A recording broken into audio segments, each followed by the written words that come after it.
사랑하는 자들아 영을 다 믿지 말고 하나님께 속하였는지 분별하고 하나님께로서 난 너희들은 서로 사랑하라고 권면한 사도 요한이 이제 계속해서 하나님께서 부어주신 성령께서 하시는 일이 그리스도인의 믿음과 삶에 어떻게 나타나는가를 오늘 말씀을 통해서 가르쳐주고 계십니다. 먼저 13절은 내 안에 계시는 성령께서 어디로부터 오셨는가를 말씀하는데요. 그의 성령을 우리에게 주심으로 라고 말씀하고 계십니다. 그의 성령, 하나님의 성령을 말씀하는 것이죠. 하나님의 영, 성령을 우리에게 선물로 주신 것입니다. 사도행전 2장 38절 이렇게 말씀합니다. 베드로가 이르되 너희가 회개하여 각각 예수 그리스도의 이름으로 세례를 받고 죄사함을 받으라. 그리하면 성령의 선물을 받으리라 말씀합니다. 우리가 선물을 받을 만한 어떤 조건이 있어서 주신 것이 아니지요. 만약 조건이 필요했다면 그것을 선물이라고 말하지 않을 것입니다. 급여든지 대가든지 이렇게 말하겠죠. 구원받을 만한 아무런 조건이 없고 성령을 받을 만한 아무런 조건이 되지 않았지만 하나님의 전적인 은혜와 택하심으로 저와 여러분이 하나님의 성령을 선물로 받고 구원이라는 은혜를 선물로 받은 것입니다. 공짜니까 하찮고 쉬운 것입니까? 아니요, 절대 그렇지 않습니다. 도무지 그것의 대가를 인간의 힘으로 치를 수 없기 때문에 그것이 선물이 되어지는 것입니다. 이 선물을 받은 우리는 어떻게 해야 되는가? 13절 말씀하시죠. 우리가 그 안에 거하고 그가 우리 안에 거하는 것입니다. 이 관계를 세상에 있는 어떤 관계로 비유해서 설명하면 좋을까? 부모와 자식 간의 관계로 설명하면 좋을까요? 또는 사랑하는 여인의 관계로 설명하는 것이 좋을까요? 부모와 자식이든지 사랑하는 여인의 관계이든지 사랑이라는 관계, 즉 그가 내 안에 내가 그 안에 있는 이 관계야말로 하나님께서 선물로 주신 성령께서 우리 안에 계속해서 내주하실 수 있는 그런 최적의 관계와 조건인 것입니다.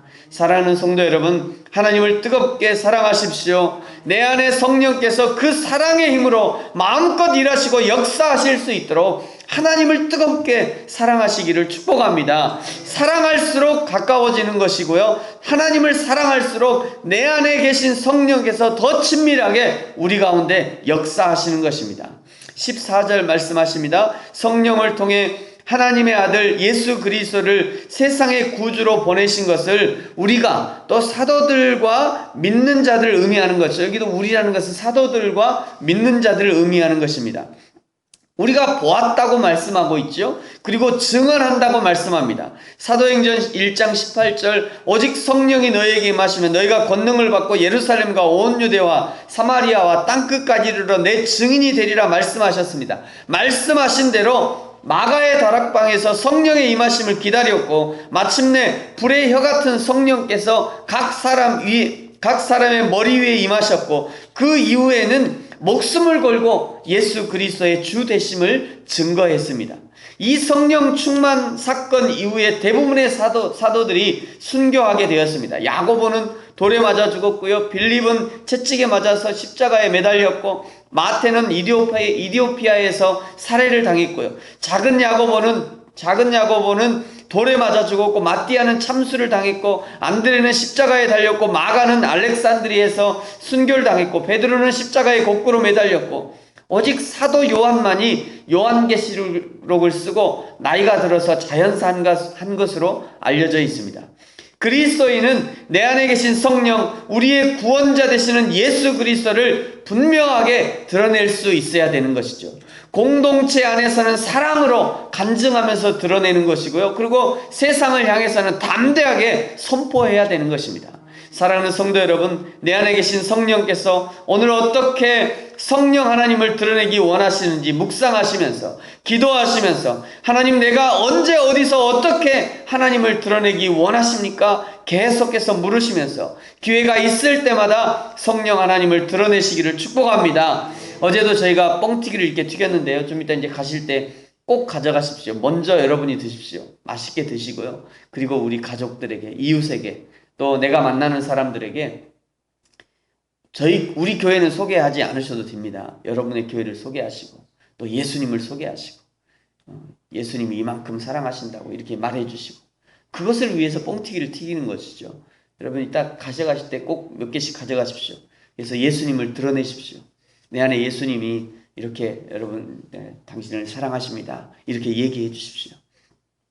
뻥튀기가 맛있어서 나눠준 것이 아니고 저 작은 것을 통해서 내 안에 성령, 우리를 사랑하시는 성령, 교회를 사랑하시고 교회의 주인 되신 하나님을 드러내고 증거하기 위해서 나눠주는 것이죠.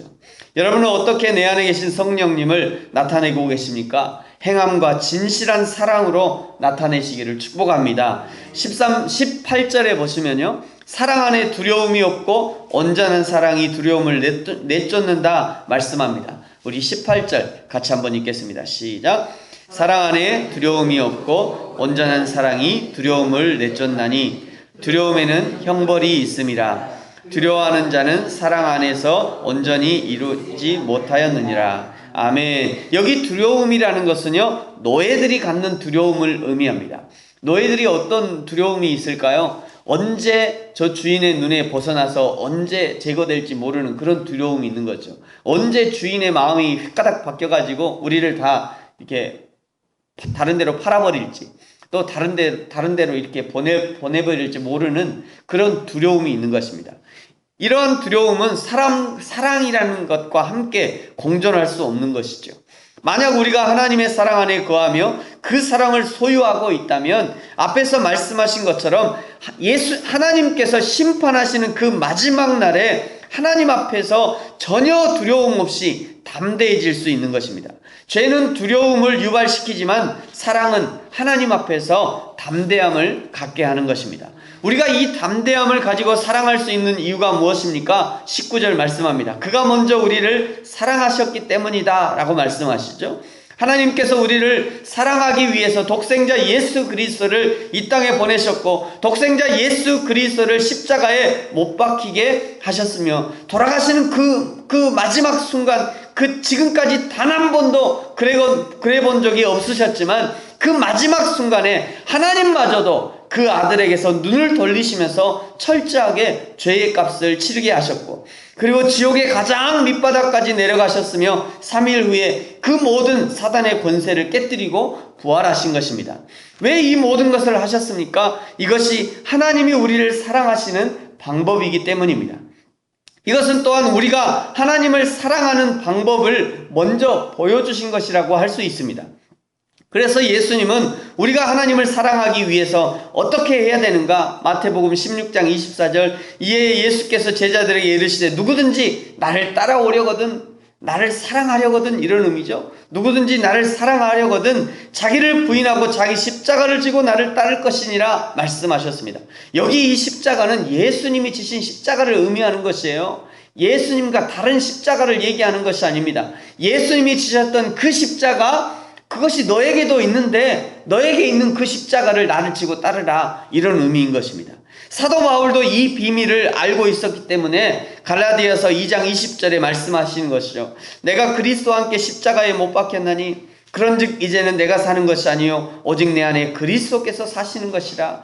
그리스도와 함께 십자가에 못 박혔다는 것은 그리스도의 십자가, 예수님의 죽으심에 관한 그 모든 십자가, 그 십자가를 나도 동일하게 졌다, 이런 의미인 것입니다. 하나님이 우리를 사랑하셨던 것처럼 우리도 하나님을 사랑할 수 있는데 그것이 바로 십자가에서 내가 죽어지는 것이고 예수 그리스도가 내 안에 사시는 것, 그것이 하나님을 사랑하는 방법이라는 것입니다. 이 하나님의 사랑의 방법, 십자가의 방법으로 형제를 사랑하라고 20절과 21절은 말씀합니다. 20절, 21절 같이 한번 읽겠습니다. 시작.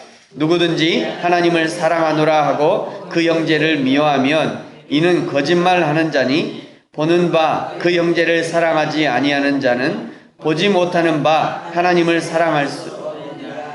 우리가 이 계명을 주께 받았나니 하나님을 사랑하는 자는 또한 그 형제를 사랑할지니라. 아멘. 이제 말씀을 마치겠습니다. 사랑하는 성도 여러분, 하나님을 사랑하십시오.